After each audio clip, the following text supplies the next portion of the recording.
Hello everyone, my name is Abhishek PK and today I'll be talking about my reflections on teaching. So first I would like to start with introduction. Effective teaching.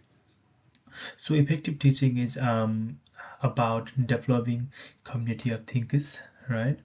So effective early childhood educators create inclusive and democratic learning communities, drawing on inquiry-based and culturally sustaining learning experiences in which children use their agency to co-construct knowledge. So as a pre-service teacher in my placement center, I learned how to teach effectively in early childhood education by caring for and practice protecting the children in a responsive and developmentally appropriate setting that promoted their social, emotional, and physical growth. So next one is child my childhood inspiration and practical insight. So when I was a child, you know, one of my teacher um, who valued student agencies, and he was like from my primary school.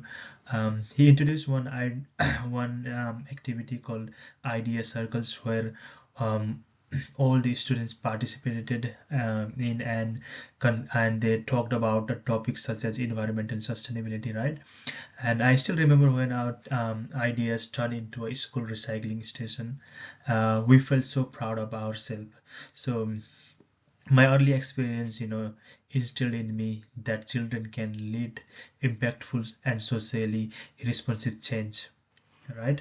Also, during my placements, I took this belief and applied it to my work with a child who utilized a communication board.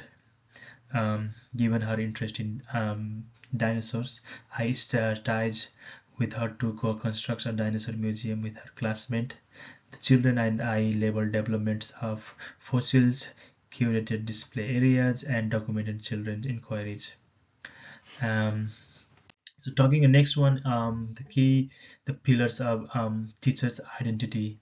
So first one is teaching for social justice and belonging. The concept of being an equity advocate is one of the primary aspects of my teaching identity, which asks me to challenge systematic and classroom-based barriers to children's equal and affirming learning environments. So the diversity in learning childhood education and training framework emphasizes that educators should question the biases in the learning environment and the learning material we access, right? And the second one is inquiry partner. So it's facilitating child-led learning. So the second important aspect of my identity is inquiry partner, someone who does not view children as a passive consumer of knowledge but rather as active co-investigators in the learning experience itself. Inquiry-oriented learning considers the teachers as a listener, an open-ended questioner, and valuing all the ways children may choose to communicate and show their understanding. Integration of inquiry and inclusion. So this, um, rather than two distinct roles, these identity positions, equity advocate and inquiry partner, are interdependent practices that can inform and deepen each other.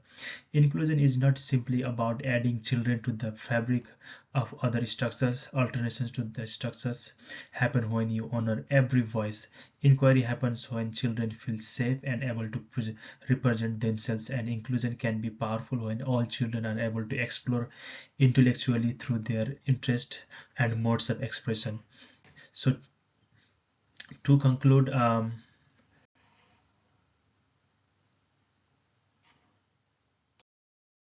through both reflective practice and lived experiences, my teacher identity is becoming established as one of social justice and intellectual partnership. As an equity advocate, I will intentionally utilize and develop culturally sustainable practices to facilitate belonging. As an inquiry partner, I'm willing to embrace the ambitious and creative nature of co-learning. These roles are interdependent.